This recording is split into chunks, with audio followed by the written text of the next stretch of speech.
আসসালামু আলাইকুম দর্শক। সমসাময়িক বাংলাদেশের নানা বিষয় নিয়ে আলোচনায় আমাদের সঙ্গে আছেন। সকালে জামিন পাওয়ার পর বিকেলে জেল থেকে মুক্তি পেয়েছেন সাবেক স্পিকার শিরীন শারমিন চৌধুরী। অথচ প্রায় 2 বছর ধরে তিনি কোথায় ছিলেন কেউ জানে না।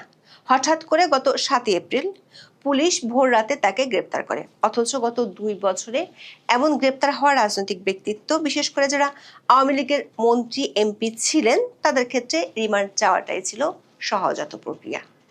কিন্তু শিরীন শারমিনকে পাঠানো হয়েছিল জেলে। এরপর গ্রেপ্তারের 6 দিনের মধ্যে 12 এপ্রিল সকালে তার জামিন মেলে। বিকেলে জেল থেকে বের হয়ে যান তিনি। গত 2 বছরে গ্রেপ্তার হওয়া আওয়ামী লীগের শীর্ষ পর্যায়ের নেতাদের মধ্যে একমাত্র সাবেক মন্ত্রী সাবির হোসেন চৌধুরী এত দ্রুত জামিন পেয়েছিলেন। রাজনৈতিক মহলে একটি ওপেন সিক্রেট আলোচনা আছে, নির্বাচনের আগে পর্দার আড়ালে প্রথমে সাবির হোসেন চৌধুরী, পরে শিরীন শারমিন চৌধুরীর নেতৃত্বে আওয়ামী লীগকে সক্রিয় করে রাজনীতির ট্রাকে ফেরানোর চেষ্টা হয়েছিল। সাবেক স্পিকার জামিনে মুক্ত হওয়ার পর সেই আলোচনাটি আবার উঠে এসেছে নানা মহলে। একাধিক সূত্র বলছে, এই আলোচনা একেবারে অমূলক নয়।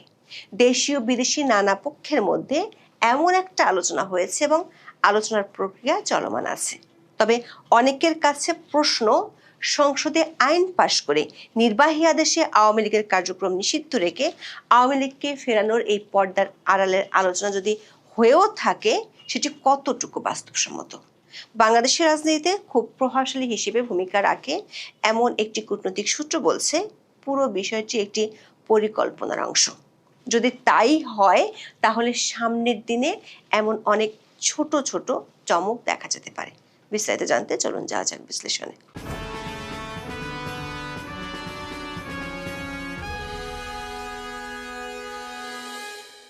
2025 সালের 22 মে আন্তঃবাহিনী জনসংযোগ পরিদপ্তর বা আইএসপিআর থেকে একটি বিজ্ঞপ্তি দিয়ে বলা হয়েছিল, 2024 সালের 5ই আগস্ট আওয়ামী লীগের পতনের সময় 626 জনকে বাংলাদেশের বিভিন্ন সেনানিবাসে আশ্রয় দেওয়া হয়েছিল। সেই তালিকায় 4 নম্বর নামটি ছিল সাবেক স্পিকার শিরীন শারমিন চৌধুরীর। বলা হয়েছিল তাকে পরিবার সহ সেনানিবাসে আশ্রয় দেওয়া হয়েছিল।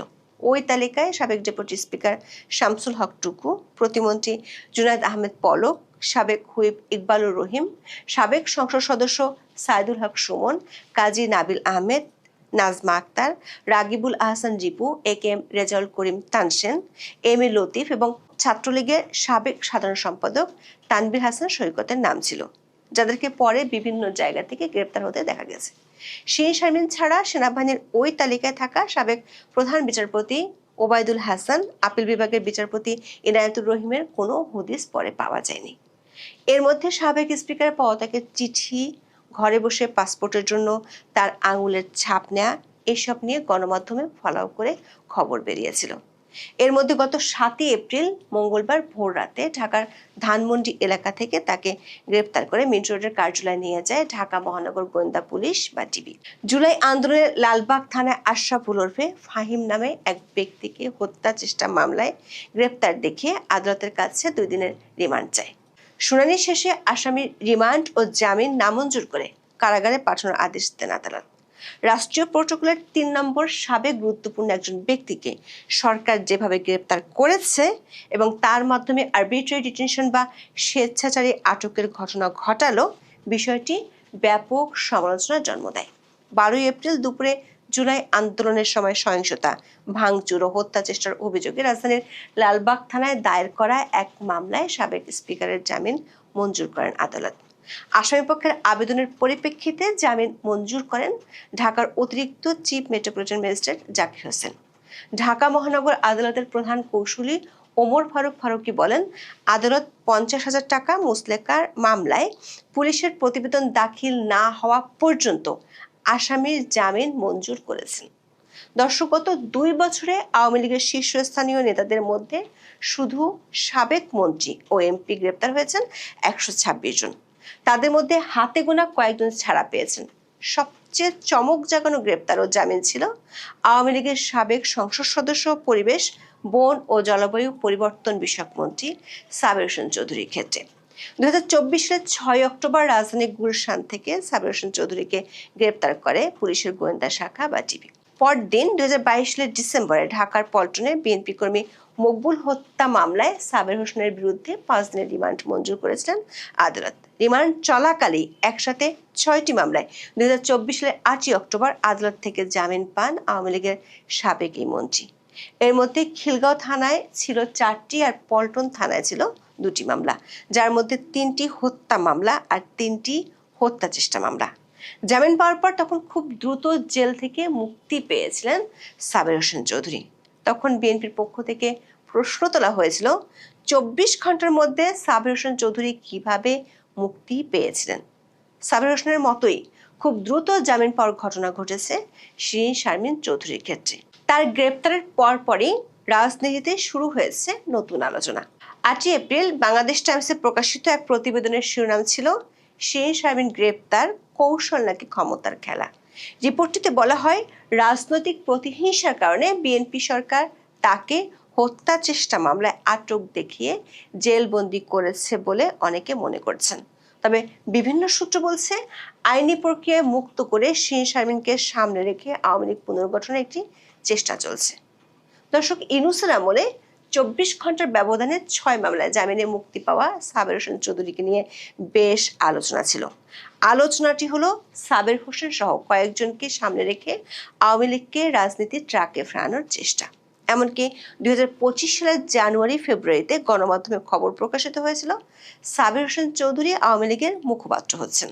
এমনকি বর্তমান সংসদ সদস্য হাসনাত আব্দুল্লাহ গত বছরের 11ই মার্চ নিজের ফেসবুক পেজে একটি স্ট্যাটাস দিয়েছিলেন। সেখানে তিনি লিখেছিলেন, রিফাইন্ড আওয়ামী লীগ নামে নতুন একটি ষড়যন্ত্র নিয়ে আসার পরিকল্পনা চলছে। সাবের হোসেন চৌধুরী, শিরীন শারমিন চৌধুরী এবং তাপসকে সামনে রেখে এই পরিকল্পনা সাজানো হচ্ছিল বলে তখন হাসনাত আব্দুল্লাহ অভিযোগ করেছিলেন। হাসনাত আব্দুল্লাহ তখন অভিযোগ করেছিলেন যে সেনাবাহিনীর পক্ষ থেকে তিনি ও সার্জিস আলমকে এই প্রস্তাব দেওয়া হয়েছিল। আবার গত বছর অক্টোবরে যখন দেশ জুড়ে নির্বাচন নিয়ে বেশ শঙ্কা ছিল, যখন আওয়ামী লীগের বড় নেতারা হয় দেশে না হয় দেশের বাইরে পলাতক ছিলেন, তখন সাবের হোসেন চৌধুরীর বাসায় গিয়ে বৈঠক করেছিলেন ইউরোপের 3টি প্রভাবশালী দেশের রাষ্ট্রদূত। গত বছরের ডিসেম্বরের শেষ নাগাদ পর্যন্ত সাবের হোসেন চৌধুরী ও শিরীন শারমিন চৌধুরীর নেতৃত্বে আওয়ামী লীগকে রাজনীতিতে ফেরানোর এই প্রক্রিয়া নিয়ে রাজনৈতিক ও কূটনৈতিক মহলে বেশ গুঞ্জন ছিল। বিএনপি সরকার আমলে শিরীন শারমিন চৌধুরীকে গ্রেপ্তার ও জামিনে মুক্ত হওয়ার পর সে আলোচনা আবার শুরু হয়েছে। 8ই এপ্রিল প্রকাশিত টাইমস অব বাংলাদেশের খবরে সামরিক, বেসামরিক ও কূটনৈতিক একাধিক সূত্রের বরাত দিয়ে বলা হয়েছে, শিরীন শারমিন চৌধুরীর মুক্তি পাওয়ার পুরো বিষয়টি একটি পরিকল্পনার অংশ। শিরীন শারমিনের বিরুদ্ধে যেহেতু জুলাই আন্দোলনের হত্যা মামলা হয়েছে, সেহেতু তাকে অন্য কোনো উপায়ে প্রকাশ্যে আনার বা মুক্ত করার সুযোগ নেই। তাই দায়ের হওয়া মামলায় আটক দেখিয়ে এরপর তাকে জামিনে বের করে আনা হবে। এই খবর প্রকাশের 4 দিনের মধ্যে সাবেক স্পিকার মুক্তি পেলেন। রিপোর্টটিতে প্রশ্ন তোলা হয়, প্রায় 20 মাস পরে কেন তাকে এভাবে প্রকাশ্যে আনা হলো। একাধিক সূত্রের মতে, শিরীন শারমিনকে দিয়ে আওয়ামী লীগকে পুনর্গঠিত করার প্রয়াস থেকেই এই উদ্যোগ নেওয়া হয়েছে। প্রতিবেশী ভারত ও পশ্চিমারা নির্বাচনের আগে থেকেই আওয়ামী লীগকে রাজনীতিতে ফিরিয়ে আনার চেষ্টা করছে। মোহাম্মদ ইউনূসের নেতৃত্বাধীন অন্তর্বর্তী সরকারের সময় দলটির মন্ত্রী ও নেতা সাবের হোসেন চৌধুরীকে দিয়ে এমন প্রচেষ্টা চালানো হয়। সব মামলা থেকে সাবের হোসেন চৌধুরীকে জামিন দিয়ে কিছুটা আগানো গেলেও খোদ আওয়ামী লীগের তরফ থেকে তা মেনে নেওয়া হয়নি। এই প্রচেষ্টার অংশ হিসেবে সুশীল সমাজের বেশ কিছু সদস্যদের একটি তালিকা করা হয়েছিল, যারা সাবের হোসেনের নেতৃত্বে নির্বাচনে অংশ নেওয়ার কথা ছিল। তবে শেষ পর্যন্ত ওই প্রচেষ্টা সফল হয়নি।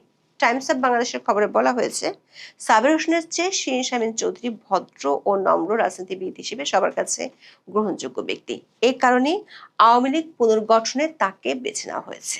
এতে সবুজ সংকেত দিয়েছেন খোদ আওয়ামী লীগের শীর্ষ নেতারা। তবে দলের 2 জন মধ্যম স্তরের নেতা টাইমস অব বাংলাদেশকে জানিয়েছেন, শেখ হাসিনা নিজেই চলতি বছরের ডিসেম্বরের মধ্যে বাংলাদেশে ফিরে আসবেন এবং দলকে নেতৃত্ব দেবেন।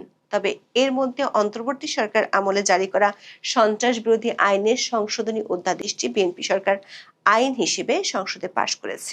এই অধ্যাদেশটি তখন ইউনূসের সরকার করেছিল আওয়ামী লীগের কার্যক্রম নিষিদ্ধ করার জন্য। প্রশ্ন উঠেছে, সরকার যদি আওয়ামী লীগকে রাজনীতির মাঠে ফিরতে দিতে চায় এবং সে কারণে শিরীন শারমিন চৌধুরীকে জামিন দিতে চায়, তাহলে তার আগে কেন রাজনৈতিক দলের কার্যক্রম নিষেধাজ্ঞার আইনটি পাশ করলো?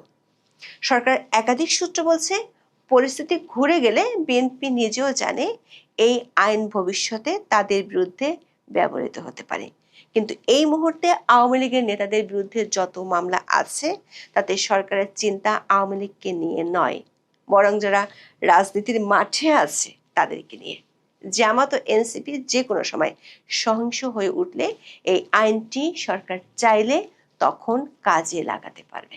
রাজনৈতিক মহলে আরেকটি প্রশ্ন হলো, শুধু শিরীন শারমিন চৌধুরীকে মুক্তি দিলে কি আওয়ামী লীগ পুনর্গঠন হয়ে যাবে বা আওয়ামী লীগ ফিরতে পারবে? গত 1 মাসে নারায়ণগঞ্জের সেলিনা হায়াৎ আইবি সহ কয়েকজন জামিন পাওয়ার পরও অন্য মামলায় শোন অ্যারেস্ট দেখানো হয়। কূটনৈতিক একটি সূত্র বলছে, সাবেক স্পিকারের মুক্তির মধ্য দিয়ে যে প্রক্রিয়া শুরু হয়েছে সেখানে ধাপে ধাপে বেশ কিছু ঘটনা সামনে আসবে।